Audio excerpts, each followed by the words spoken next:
So I'm out, I think this is Sealy Road, and it's the first major road going east, or going, west-east, south of I-10. Check out all the herrings. Isn't that awesome? See, they just flooded the field. That's how they water here. They don't actually water with sprinklers.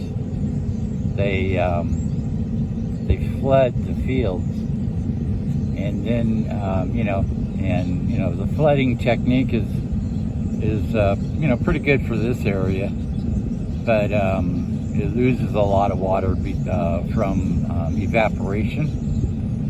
But it's, I guess, the most efficient manner they have. You will find some areas that have the pipes and the sprinklers and things like that. But I think it depends on the crop, right? This crop is basically grass. It's alfalfa, or it's some kind of hay. They actually grow several types. I'm not real familiar with all the types of hay. I know there's alfalfa, and there's hay, and then there's what are the names of the other ones?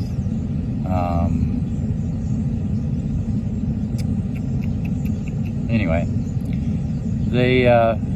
so I just came by and looked at all the herrings, and the herrings are probably looking for worms, because the flood will bring the worms up. And if you can see it, there's actually a whole bunch of see the little dots, like right there, right in front, going past right now.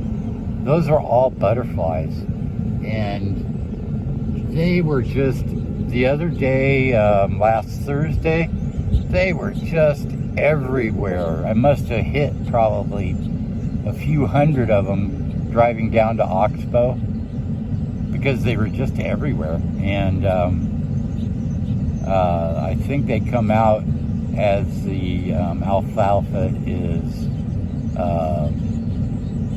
budding, and then you got the blackbirds.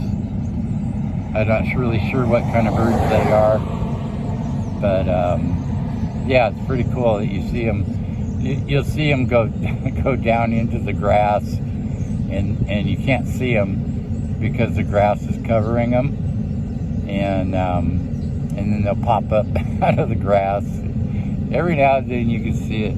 It's really cool. See, like right there, there's one right there. You see the top of the herring's head, and then there he goes. See, he comes up out of the grass. It's pretty cool. They'll go back down, and see, they just disappeared again. Yeah, it's pretty cool. You gotta laugh at the little things in life, because the big things are so horrific, and they'll just drive you insane. And yeah, I had to deal with that this week. There's a gal on one of the few channels, Telegram channels, that I follow, or used to follow now. But she just started in on me, and typical kind of Christian kind of I know what you are, I know what you are, kind of, they'll turn things right around. Now these must be black herrings, the way they look. I don't know, man. Look at them all. Just big flocks of them. Yeah, they must, or maybe they're blue herrings, but they look black. I don't know, but they have that herring neck and head, so that's pretty cool. And anyway, yeah, back to this gal. She she just falsely accused me of doing, stuff and twisting my words to, and then she likes to self-exalt herself, and she obtained the admin role in the chat, and now she's like lording it over the people. She posted one message that she was gonna delete anything that she finds offensive, that kind of thing, and total Nicolaitans, right? And it's funny because she obviously hasn't read Revelation, where the Messiah talks about how he hates Nicolaitans. Nico is ruler in Greek, and Laetin is laity, so the assembly, the ruler over the assembly. It's also a conqueror of the assembly. But anyway, it's really for the rulers, and it's a Greek word, but it's not translated into English, and it's not hard to wonder why, because if the people saw that the Messiah hated their leaders, then there wouldn't be any hierarchy in the church, because people would hate them because they're trying to be like Jesus. And Jesus hates those Nicolaitans the same as I do. I absolutely loathe those who call for unity's sake, and those who call themselves servant leader. There's another little thing about that, where there's a verse that says the first will be last and the last will be first in the kingdom of heaven. Well, if you think about that statement, you can see the circular nature of it, because you have the first who would be last. So now the first is last, and then the second part of that statement is that the last will become first. So you see how it's circular? The first become last, and then as the last, they become first again. So that's why you hear people say, oh, they're a servant leader, they're last in the assembly, even though they're the very people that rule over the assembly. So, what they say goes, and if you have a problem, you're asked to leave.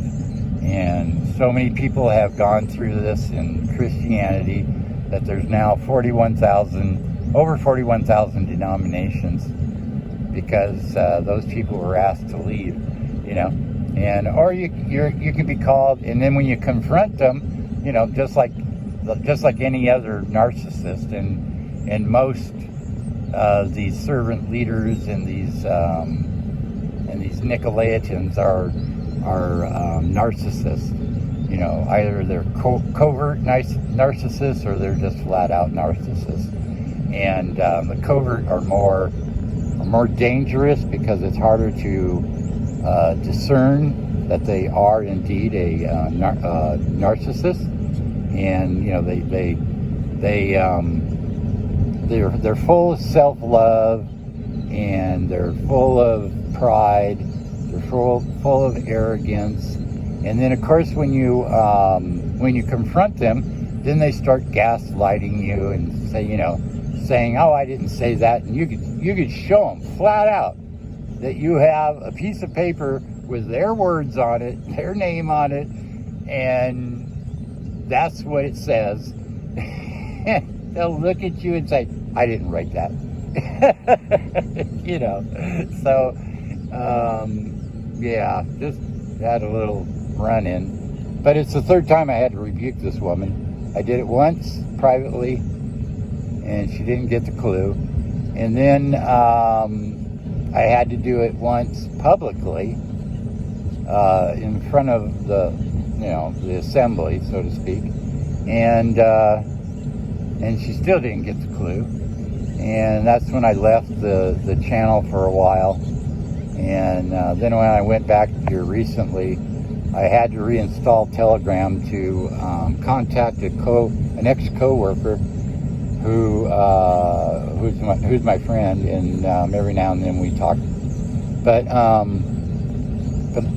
only had his. I didn't have his phone number. I didn't have his email address, so I had to reinstall Telegram. I actually took it off my phone for a while because it just ate up too much of my time, and I was studying Paleo Hebrew intensely during that time. So when I got to a point, and now I'm kind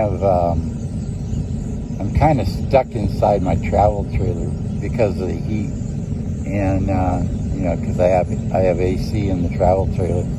But anyway, I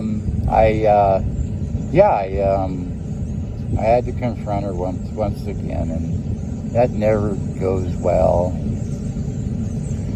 But it seems to be the job I have. I don't know. There's a prophecy of the tribe of Dan, and I've traced my ancestry back, especially on my mother's side, back to what was called the land of Dan, which is now Scandinavia, when the Danes came in and overran the tribe of Dan in that area. And the Nordic runes are, their pictographic language.